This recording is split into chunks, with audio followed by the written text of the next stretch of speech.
Hello, everyone. I'm Colin Tessier of WrestleZone.com, and I'm here to talk about Monday Night Raw. Yes, it is a Tuesday. Our schedule here got a little changed up temporarily, and I hope you can forgive us for that. Just a very hectic week, but we're here to talk about a very eventful and, dare I say, good episode of Monday Night Raw today. And before I do, just want to remind you all that this show, like everything we do here at WrestleZone, is available on any number of streaming platforms, whether it's SoundCloud, Spotify, YouTube, Apple Podcasts, whatever it may be. Maybe we've got you covered. So leave a like and subscribe. So I'm not gonna lie, I watched Raw on Hulu this morning. I did not have to sit through 3 hours of the show, and maybe that's why I was so pleasantly surprised with what I saw this week, where, I didn't have the usual complaints about having to sit through 3 hours. I didn't have the complaints about the usual video packages.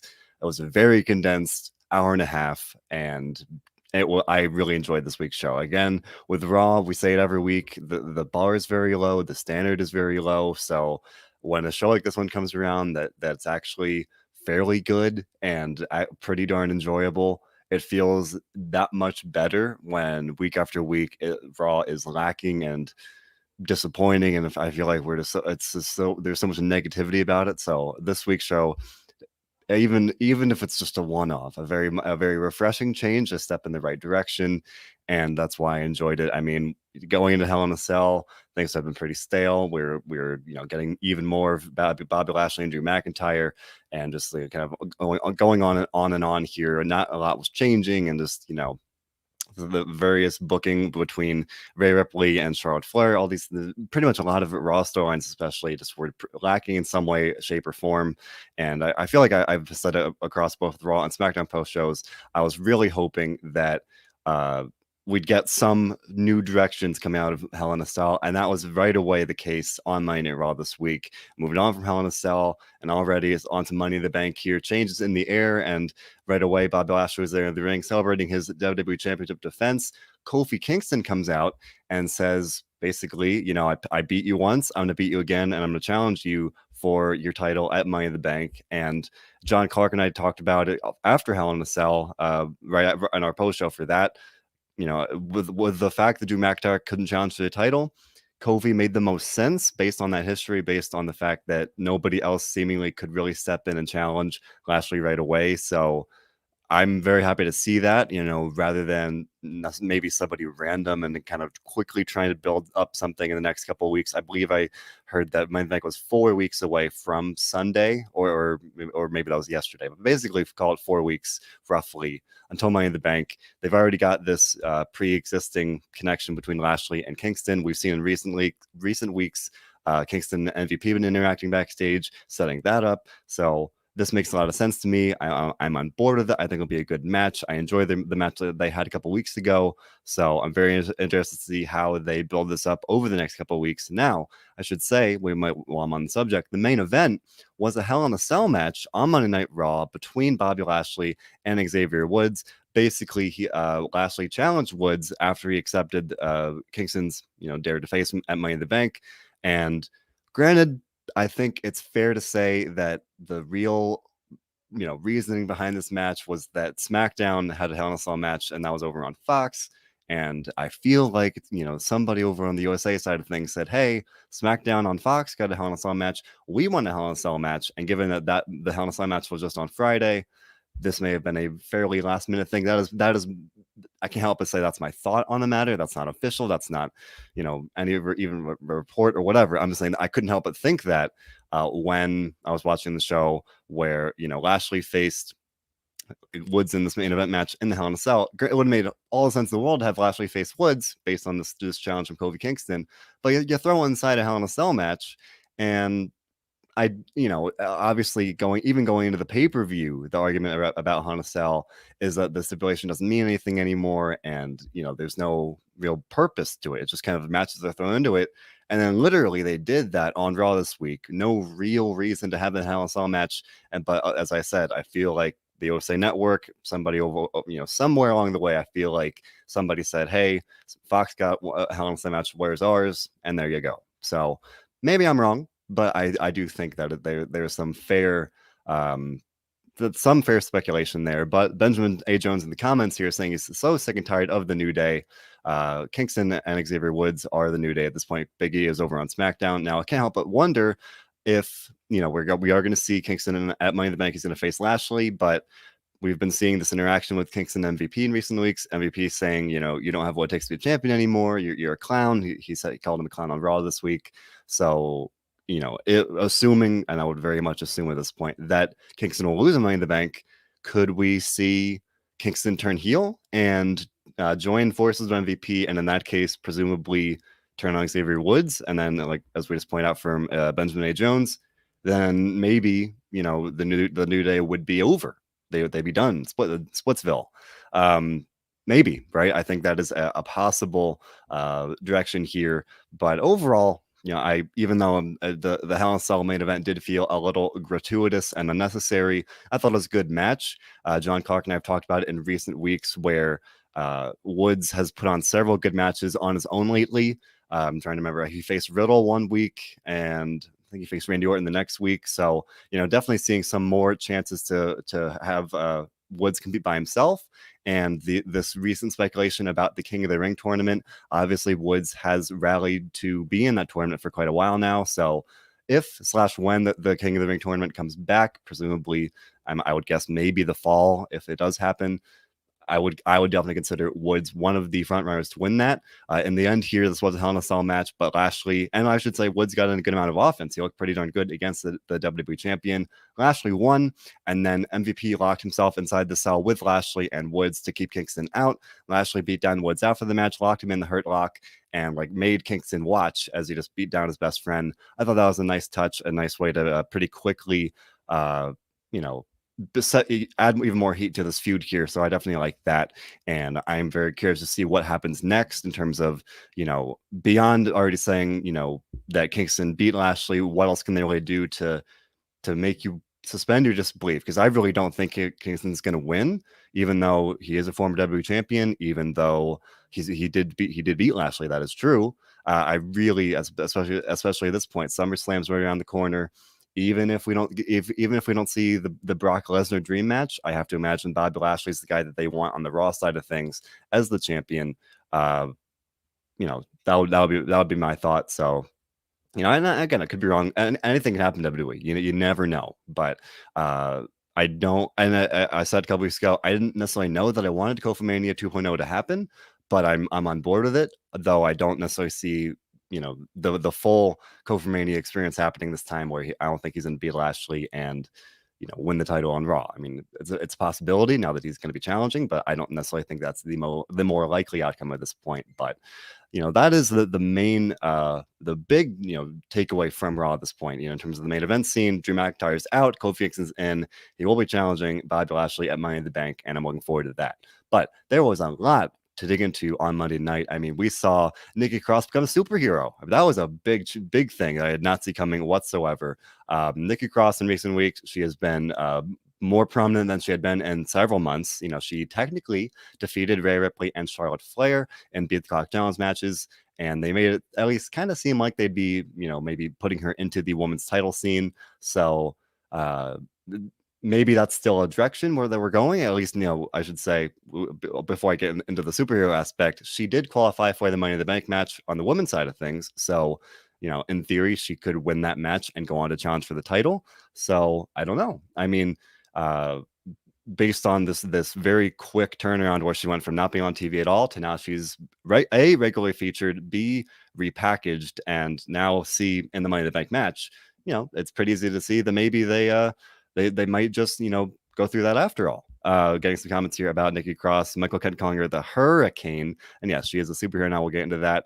Just to circle back very briefly a bit, Milligan, wondering if I see them breaking up the New Day. And I mentioned talking about the main event match to start off. I do think that, if/when Kingston loses to Lashley, maybe he'll take that as a motive to, do things differently and side of the MVP, go turn heel essentially, and maybe turn on Woods in that sense. That would feel like a pretty realistic direction to me. I think that would be something very interesting to see.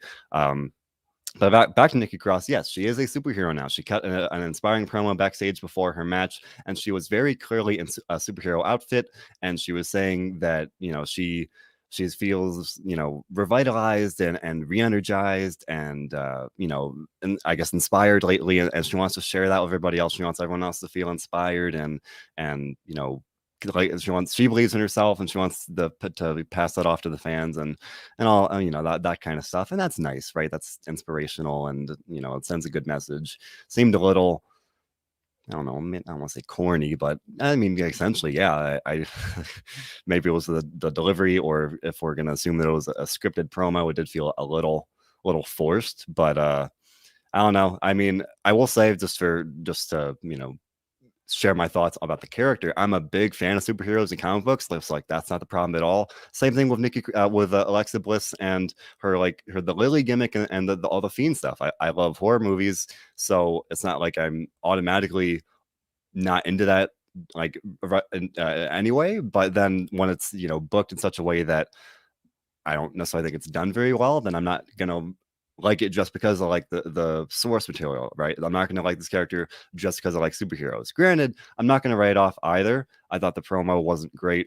The gear, I don't know. I mean, obviously, I think it's meant to be a little silly. I don't think it's meant to be taken entirely 100% seriously. Um, but I don't know. I'm This is one of those things where I will reserve full evaluation on it, full opinion on it until we get a couple weeks of it, assuming this is like they go through with it and this is actually her new character or whatever. I will say it was cool, and this is a comment from Jason Michael Campbell in the comments. Yes, it was cool to see Nikki Cross team up with Alexa Bliss. Of course, Bliss Cross Applesauce was a very successful team. 2019, they were the former women's tag team champions, but when Bliss kind of teamed up with Bray Wyatt and turned to the dark side, she went separate ways. I will say I was a little disappointed that we did not see a lot of follow-up on that. That we saw a couple months ago, Cross feuded with Bliss when Bliss was really becoming the Fiend's, I don't know, I don't want to say minion, but sidekick, I guess. We saw that kind of play out, but they were randomly thrown together here, and I really didn't see any mention of the fact they were former tag team champions. So that doesn't sit right with me. I mean, so I always get really excited when they do mention the past history any performers have, because that's respecting the viewer's intelligence. When you don't do that, you're making the viewers feel, at least it feels like they're making feel dumb, because like then they're just pretending that something didn't happen, or they're choosing to ignore it or whatever.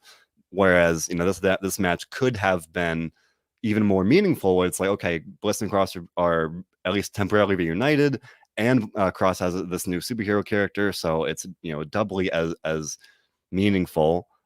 So I like that. I will say we're going to talk about the men's Money in the Bank qualifiers, but we got two women's tag team Money in the Bank qualifiers here. So it was Bliss and Cross versus Asuka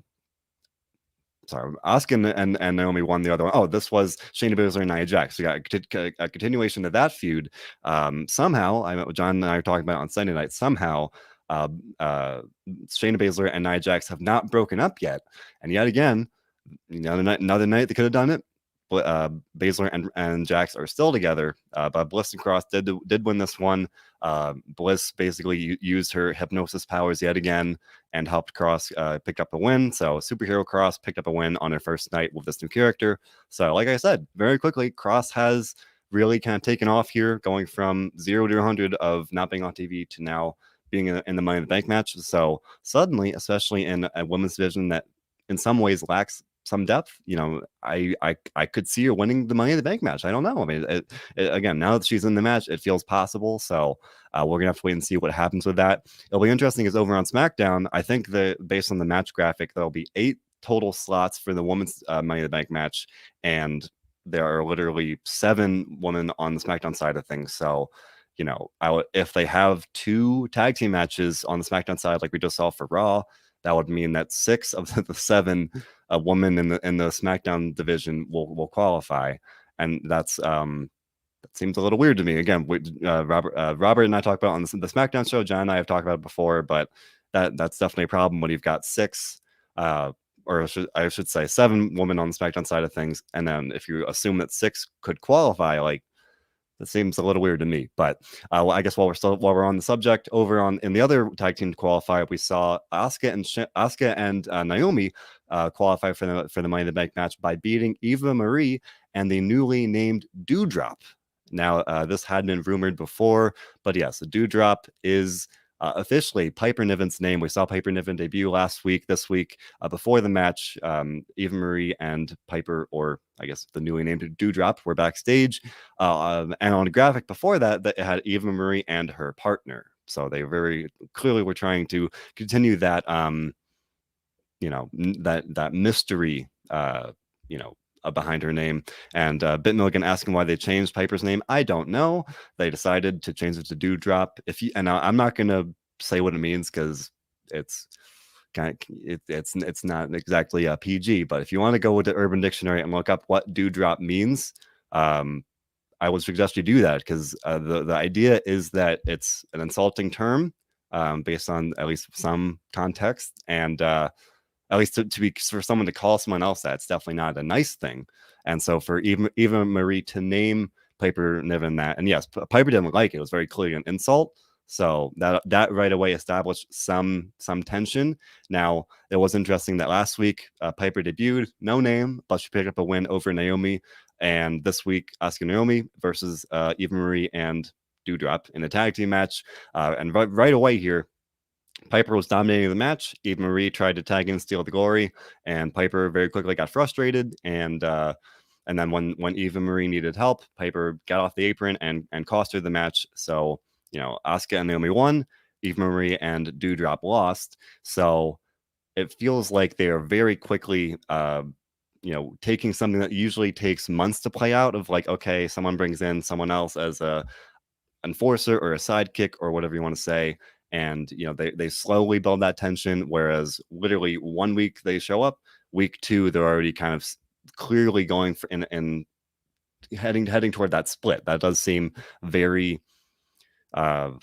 accelerated to me, and I don't know if that's a good thing or a bad thing, because if they did the pattern of like taking months with it, then I might be sitting here saying, we've seen this before. This is very typical and it's nothing new. But at the same time, now it's like, okay, we're doing this right away. Week 2, they're already clearly setting up this storyline of where Piper or Doudrop will turn on Eva Marie. And it's interesting because usually that pattern is used because you want to take some time to get the fan to care about it and build it up and build that the suspense and emotion. Whereas doing it right away here, I feel like you kind of you kind of limit that ability to really care about it. I think it's pretty fair to say that. So I would be curious to see next week whether we see kind of a commitment to that direction of kind of more tension and splitting up, or if it's next week they kind of get back on the same page and maybe WWE walks back in the other direction of like, no, we're going to keep going with this and follow that plan anyway. If like months later we might return to this and eventually doesn't break up. So Nessiger saying that Eva Marie got what she deserved, and also saying that she feels bad for Piper because she deserves better. And I think storyline, yes, Eva Marie deserved this. She was trying to steal the glory, and that's what happens. And for Piper, yeah, I think she deserves better. Granted, I'm not very familiar with her as a performer. I don't tend to watch NXT UK a lot myself, but I know that NXT UK fans that do really seem to rally behind Piper Niven. They're very excited to see Piper arrive, and I know she's fairly well liked and popular. So I think she does deserve better in that sense. And yeah, last week we were saying like, yeah, it was a weird way to introduce her to the main roster, to the casual fan. But at the same time, when you have someone like Eva Marie, where it's actually ironically a good spot to be in, because Eva Marie as a heel does very easily draw that heat. So then that makes it even easier to build up a face. If you're that face, in this case, potentially Piper Niven, that is a good spot to be in. So I do think that I think that is pretty fair. So I like I said, I'd be interested to see what happens next week, if it's going to be yet again an accelerated timeline of them splitting up, or if they walk it back next week and they're on the same page after all. That's definitely something to look out for. But something else to look out for is the remainder of the Money in the Bank qualifiers, because we did see 3 qualifying matches on Monday night, and I think this was my favorite part of the show, on the whole, where just the relief that they had qualifying matches in the first place, because there have been many years where they just don't have qualifying matches and they simply announce the participants, and I don't like that. I like when they have qualifying matches to make the match matter. Like, you have to earn your way into the match, therefore, like, it's important. So to me, I like to see that, because it makes it more meaningful. We see that for the Royal Rumble. Sometimes they do that for the Elimination Chamber. Granted, this past year I think it was just a couple of tag team matches, but by having people qualify, you automatically make a match more important. You add stakes to it, so I like this a lot. And matches that we specifically saw on Monday night here, I like them a lot as well. Fresh matchups, good matchups, and I really enjoyed them. First off, we saw AJ Styles face Ricochet. Now, for me, this reminded me of Raw 2019, when Ricochet was first getting a big push on the main roster. He feuded with AJ Styles for the US title, and they put on some great matches here, or I should say back then. And so I can't help but think of that. So I really like that, to see that kind of, if not callback, just to, it reminded me of that. And I definitely enjoyed that. For me here, granted, I've said it before, I really like Ricochet. I think he's immensely talented. I think he's probably one of the best high flyers on the roster, if not in the industry itself. But at the same time, but based on the booking, I did not expect him to win this match at all. Right? I think he's a guy that, he's so talented, but he's been booked so poorly and for months now. I It's a shame. Like, I think this is kind of I'll say it's about 2 of the guys who qualified tonight. If WWE had really planned this out and wanted, to have these guys be legitimate contenders for the Money in the Bank match, I would have wanted to see them really build them up a little more strongly, even if we say for the past month. Whereas Ricochet has been involved in this program with Sheamus and Humberto Carrillo, and he's gotten like a couple wins via distraction on Sheamus, and he's been featured, but hasn't necessarily looked like this strong contender. So I see him in there with AJ Styles. I go, okay, this is going to be a great match. But at the same time, it felt pretty obvious that AJ Styles is going to win. AJ Styles, a former WWE champion, but he and Ricochet, obviously immensely talented, a former United States champion. Still, it felt like a pretty clear discrepancy. Instead, the Viking Raiders came out after a fun, high-flying matchup, and I should mention that the Viking Raiders have earned a tag title shot, and they showed a little clip before the match of Styles and Omos confronting the Viking Raiders. So kind of indicating that the Viking Raiders were going to get involved here. The Viking Raiders come out, they attack Omos. Styles is distracted, and Ricochet capitalizes. He hits the recoil in midair, so he wins. So Ricochet qualifies for the Money in the Bank match. I think that'll be a lot of fun. Obviously, a guy that can do a lot of really cool high spots, and kind of like, I guess the best comparison back in the day would be like an Evan Bourne, who could really go high flying and really would add a lot of high flying dimension to the Money in the Bank match, which you would hope for, right? I think that's what we all want from a Money in the Bank match. So, having him in there, definitely a good thing. Likewise, John Morrison faced Randy Orton. They announced this just before the show aired last night. So, Randy Orton, 14-time world champion. John Morrison, a former world champion, not in WWE, but definitely like a guy that's been a main event player elsewhere. But in WWE, since he returned, he's very much been I won't say stuck by the Miz's side, but and especially lately, very much in this comedy role. So now that the Miz is injured, I thought this right when the Miz got hurt. I was like, okay, this is the chance to have John Morrison break out on his own. Miz has still kind of accompanied him to the ring, and Morrison has really like leaned even more into this goofy humor. He's using the drip stick, and it's kind of hard to take him seriously like that. I will say he beat Jeff Hardy. I think that was last week, if I'm not mistaken, or if not the week before. So, he has some momentum, but coming in this match, just like Ricochet and AJ Styles, I was like, all right, John Morrison, very talented, but felt pretty, obvious or pretty fair to predict that Randy Orton would win. Instead, this one, kind of similarly, The Miz was at ringside and he used the dripstick on Randy Orton, and Riddle came down on a scooter and he chased The Miz in his wheelchair around the ringside. So I thought that was kind of a fun spot. And then that kind of distracted Randy Orton. And not, I guess I will say the plus side of these two distraction finishes, they weren't roll-ups. I hate distraction roll-ups because they do them so very much, and it's just like, it's just a pet peeve I have at this point. And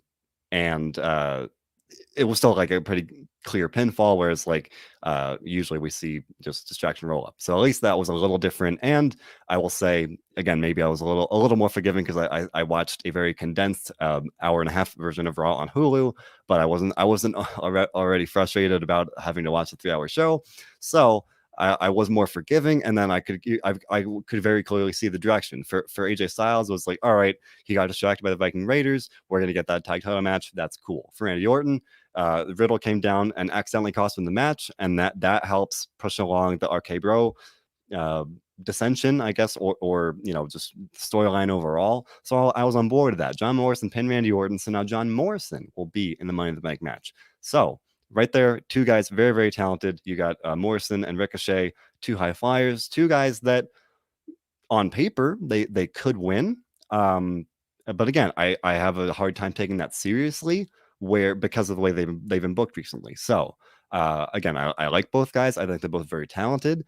If WWE really wants to, and if they want to really present these guys as true contenders, I would say the next roughly 4 weeks, they're going to really need to, I would hope at least, have these guys really step up, give them some good wins over and get good matches, just really kind of push them strongly rather than more of this really ridiculous comedy stuff from Johnny Drip Drip, as he's been calling himself. And for Ricochet, be getting these distraction roll-up wins on Sheamus and looking like, at other points, I don't want to say a jobber, but just kind of jobbing him out and having him lose over and over again. So, I that's my hope for those two guys at this point. We'll have to see what happens on the SmackDown side of things. Robert and I can talk about that on the SmackDown podcast, but it's unclear about exactly who will be qualifying in that case over on the SmackDown side. But as for Raw, one more qualifying match to talk about there. We did see Drew McIntyre face Riddle. I thought this was a good match. Michael Kent saying that he liked it as well. That it was a good match, and I would agree. I saw some people saying that they missed some spots here, that it was a little sloppy. I mean, that's fair, but if granted, and yes, wrestling is usually supposed to be like smooth and they're obviously that I won't say it is. It's choreographed. So right, but if having missed spots can sometimes add a little more legitimacy to a match like this. So I liked it. There were a couple cool sequences, even with some of those missteps or misfires, I guess. There's one point where I think Riddle went for a roll up or something, and Drew rolled through and hit the Future Shock. I thought that was pretty cool. And this was definitely a fresh matchup. I can't remember seeing this since Riddle came to the main roster, or even if it has happened, it's been very rare.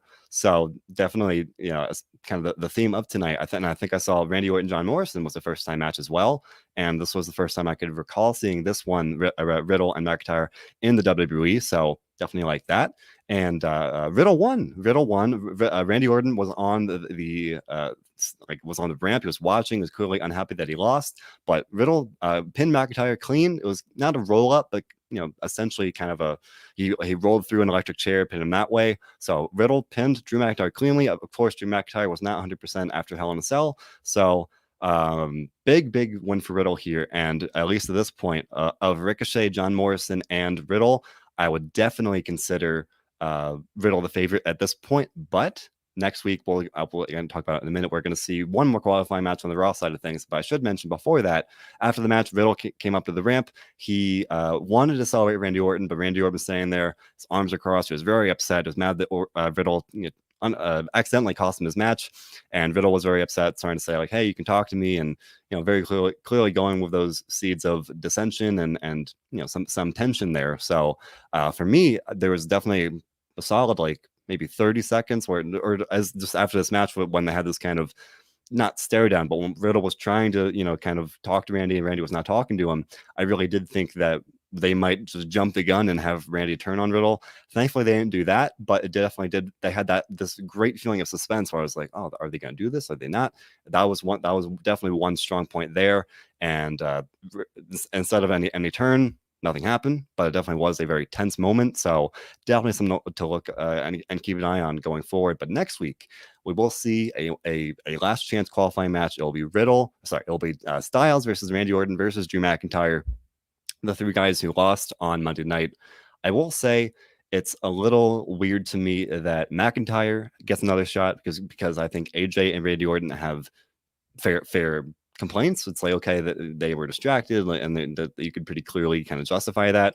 McIntyre lost fair and square, and yet again, this is a guy that's been in the title scene for so long now. He's had his shot, time to move on. The stipulation is that he can't challenge Bobby Lashley anymore. Granted, on commentary, they're like, oh, if he wins, he's got a whole year to cash in.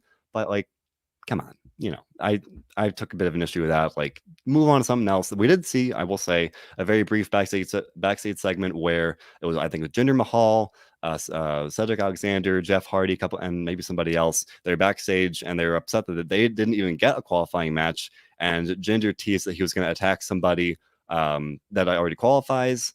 I very clearly would expect to see Jinder attack Drew next week. I think I've talked about that potential feud before. That feels like a very natural direction to go. Jinder's return, former 3MB, three-man band, stablemates there. There's a lot of history. There's a lot of similarity of two guys that were fired, came back, won the title. Pretty much writes itself. It would get Drew out of the title scene. I really hope they do that. So maybe they'll do that next week. I don't know. That would be my hope at this point. But nonetheless, we will see Drew versus Randy versus AJ Styles next week in the last chance qualifiers. I don't know who will be on the SmackDown side of things. Eddie Zahari predicting that we'll see Cesaro or Sami Zayn win Money in the Bank. Sami Zayn beat Kevin Owens at Hell in a Cell, so maybe he'll probably at least qualify, I would guess. Cesaro, he's already had a shot at the Universal title, but maybe, I don't know. Maybe we'll see Cesaro win Money in the Bank. I think he would deserve it. I think that'd be great. My hope of at least over on SmackDown, definitely Big E. I think Big E needs it. I've been saying for months now over on the SmackDown show, strap a rocket to Big E, push him to the moon. Money in the Bank, great way to do that. I do hope we see that. At this point, if Big E qualifies, at least based on the current field, I would really expect Big E and Riddle to be the most likely candidates to win. Not like 100% lock or anything, but like I said, Ricochet, John Morrison, very, very talented. Don't necessarily see them winning. I should say. And whereas Riddle and Big E, they've been presented more strongly. They it feels a little more easy to see them at least challenging for a world title, if not winning. Maybe especially if you do have a year to cash in. So, to me, that makes sense. And Curse predicting that Drew McIntyre could win Money in the Bank and challenge Bobby Lashley yet again. I really hope not. I think I've had enough. I know I've had enough of that. I think many people have as well. I don't think I know I don't want to see that. Like I said, give Drew something else. I like the idea of him feuding with Jinder Mahal or anything else literally at this point. So once we know the SmackDown side of things, it'll be easier to really predict this match. But at least based on what we have seen so far, that's the field right now, and those are my thoughts on it. Michael over on SmackDown, some predictions here. Michael Covington saying that Nakamura needs it. I think that'd be something. He won the crown, so maybe like I was saying about Nikki Cross earlier, maybe she'll kind of maybe he'll very quickly climb the ladder literally here and cash in potential, or at least win the briefcase potentially, and return to that main event scene. I think that'd be something that would definitely be an exciting direction to follow. And that's Chris hoping that Baron Corbin, no longer King Corbin, will win.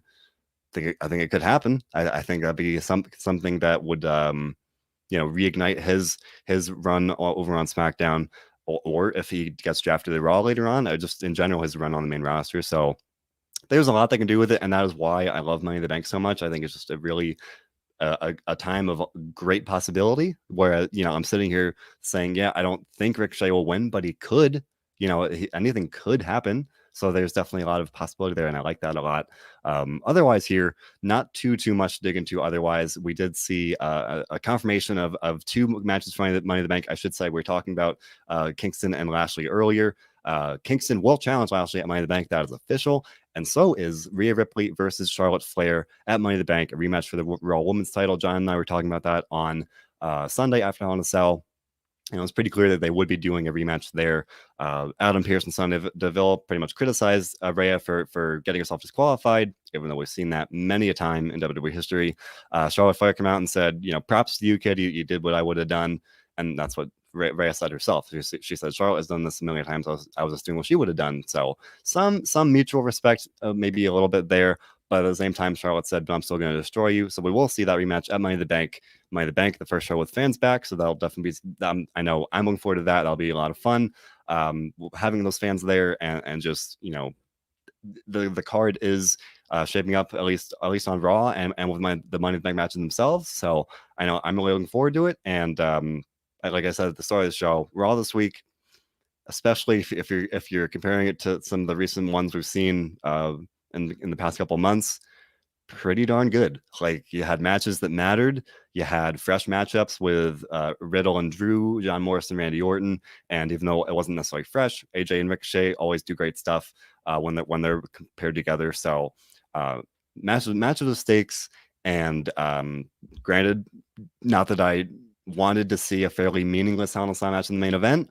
It was a good one, so can't complain about that too much. And otherwise, there's really not too much to dig into other than the fact that Elias will face Jackson Riker in a strap match next week, because Elias has gotten counted out twice in their previous matches. Makes at least some sense. So I would expect Riker to win that one, because they're very clearly hoping to push him as a babyface here. So, and think about that as you will, but that is clearly what they're going for. So, we'll talk about that when it happens next week. But in the meantime, for Raw overall this week, if I'm grading it on a, like, again, on a curve compared to the Raws we've seen recently, I got to go with an 8. Like, Raw was pretty good this week, and that feels very good to say, even if it's just a one-off. Like, if this is a rarity and it's back to the usual stuff next week, I'm gonna sit here and enjoy this show in a vacuum, because I was very happy with it. And again, things over in terms of scheduling were a little hectic yesterday, so I didn't watch the show live. I caught on Hulu this morning, so I was able to watch a condensed show. So maybe next week I'll be back to being salty about the 3-hour show. But darn it, for 1 week, I'm going to be as optimistic as I can and say that I enjoyed Raw this week, and that feels good to say. So, and I don't think I'm alone in that. We got some of you in the comments saying, grading it highly as well. Nish Chris with an 8, Michael Kent with a 7.5, Kevin Taylor with a 9, and Michael Kent saying he can never give Raw higher than 7.5, and that's fair, right? I think that is fair. But for me, just again, grading it on that curve, I got to give it an 8, because it is above average. I think 7.5, anywhere between 7 and 7.5 is usually my my average for Raw. To have it above that, I think I got to go for an 8. Lastly here, Benjamin A. Jones asking about the man Becky Lynch coming back. The report being she was at the WWE Performance Center. So very clearly she will be returning probably at some point soon. Although one more score here for Michael Covington with a 9. So and yeah, I think, as I was saying, we got what we want. We got matches with stakes, we got fresh matchups, we got things that made sense, at least in some ways. So can't complain too much of that. But for Becky Lynch here, lastly, before we get out of here, I would expect to see her probably one of the first shows back with fans. Whether it's, I honestly think she, unfortunately, we're on the Raw show, so I'll say, unfortunately, she might be moving to SmackDown because they really need her. So maybe she'll be back on that first SmackDown with fans in July. Maybe she'll pop up unexpectedly at Money in the Bank, or if she is coming back to Raw, that first Raw back with fans, which would be, again, middle of July or so, because I very clearly think that she'll be back in the fold for SummerSlam. So that'll be my prediction at this point. That is purely my thought. I don't know. I don't know when she'll be back. Dimitrios Duvrez predicting that she'll be back in Money in the Bank. And Nesh Chris predicting that she will go to SmackDown, maybe at Money in the Bank or SmackDown after that. So that doesn't help out Raw, but it will make SmackDown even more interesting at this point. So until next time here, well, again, I gotta try to be as positive as I can for a Raw that actually was pretty good this week. So I enjoyed it. I hope you did as well. Hopefully you guys aren't too thrown off by the different schedule for today. I will. Hopefully things will be back to normal on next week for next week on Monday night for our pro show there. I will be going on a very, very rare vacation this week, so I will probably not be here for the Friday Night SmackDown post show. That's not unlucky yet, but that is pretty much what it's looking like because I will be on vacation. So regardless, things have been a little crazy lately. So hopefully you guys stick with us tonight. But yes, we'll be back here for NXT, the post show. That will be as usual. Like otherwise, we're going to try and keep things as consistent as we can. Things got a little hectic yesterday, so we had to change the schedule around. So that's why there was no Raw post show last night. That's why I'm here now. And like I said, I'll be on that very rare vacation on this weekend, starting on Friday. So I'll probably not be here on Friday. Thank you for the well wishes, everybody. I appreciate it. But after that, we'll be back here, hopefully back in the swing of things, fully with the routine, which includes John Clark and I here on Tuesday nights to talk about NXT. Usually, John and I are here to talk about Raw on Monday nights. Obviously, this week is an exception. The Dynamite dudes to talk about all things AEW, and they also do WCW Rewritten to talk about fun Facebook and stuff. And we've also got a great stream of interviews constantly coming to you guys, whether it's SoundCloud, Spotify, YouTube, Apple Podcast. Bill Pritchard recently interviewed Alexander Wolf. He's interviewed Eric Rowan, Fred Rosser, also known as Darren Young. I interviewed Ring of Honor star Bateman. I've interviewed Roxy in Ring of Honor and Josh Woods as well. All of these things and more available on any of our platforms. So make sure to leave a like and subscribe. We appreciate you. Make sure to leave a like and subscribe. We appreciate you for listening. Thank you very much for listening. And until next time, make sure to do one thing above all others, and that is to enjoy wrestling. Thanks for listening, everybody.